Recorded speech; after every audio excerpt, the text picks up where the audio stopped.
going after it.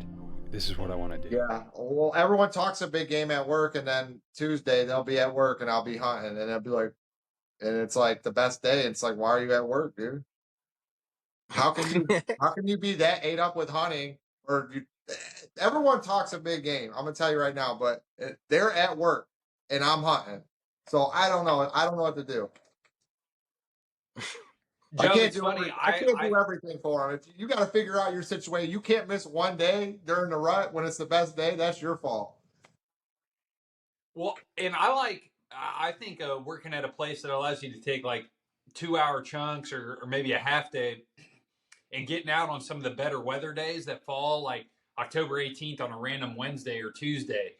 I really have found a lot of value in being able to skip out, around noon or 1 o'clock and get to the woods for an evening post. Just playing weather, like looking at a 5 day forecast, 7 day forecast, and being like, oh, dude, next Tuesday is going to be fire. I need to get in the woods at least that evening and taking 2 hours of PTO. Do you drink beers in a garage? That's exactly why the garage bar was invented. Unfolds in seconds, ready to go. Pull your wood out and enjoy a cold one. 1 o'clock. Like, if you work at a place that allows that, dude, that's like a gold star. Yeah, I got to Flexibility. take on. Oh, go ahead, Kevin. Flexibility. That's all.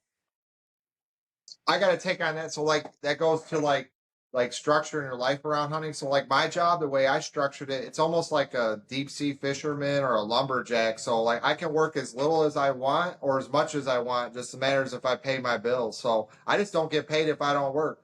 So the way I do it is I just make my money and I keep my budget right. And I could take off like this year. I'm taking 5 weeks off. I think I don't know. I'm just gonna whatever. I don't or whatever. I don't know how much whatever I'm doing, but I'm not gonna. The best days I'll be hunting because I already laid it out like that.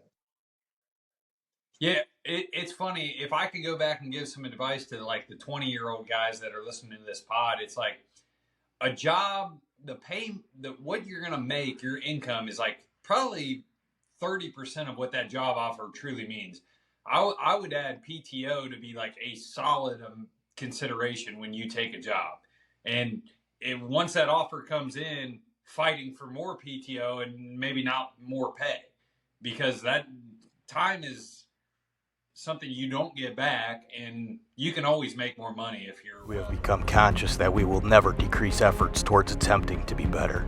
We understand that if we aren't growing, we are dying. We simply refuse to accept status quo.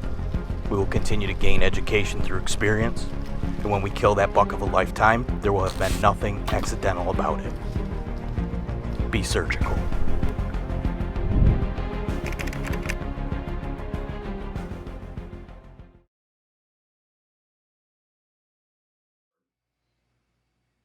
And I wish I knew that at 20. Well, yeah, it's not all 30. about how much you. It's not all about how much you make. It's how much you save and how much you budget. I got a hot take too on this. It's kind of a little bit of a different view on it, but for me, at the end of the year is the end of the year. I don't care if I don't have any PTO as long as I can take off infinite time off that I don't get paid for. And at the end of the year, I made what I needed to make, or I don't need you to give me really any paid time off. I just need you to give me time off and let me have my job back when I want to come back. Yeah. Because I got other ventures and I got other things going. I'm protected from other angles. I've been setting things up for years to make money while I'm not at work on somebody else's fucking clock. So I'll just add that. There's a lot of ways to skin that cat, but it'll all come back to flexibility. And anybody that tells you money doesn't buy happiness, they never had money. Yeah. Because money buys you flexibility and money buys you days off. Money gets you in the tree stand on November 7th.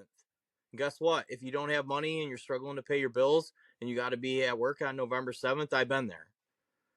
But we're here to tell you that you can set it up a few different ways to, and it doesn't matter if you're 20 or 30 or 40 or 50 or 60, man. Honestly, you can make those changes at any point in time in your life. Maybe you'll be more advantageous and you'll get further ahead if you're younger, but I wouldn't tell anybody to not try a little harder or do things a little bit different. So set yourself up to be in the woods. Dude, this is probably one of the best segments of the podcast right here. I really like this thought. Yeah. Well, it ain't. What's deer?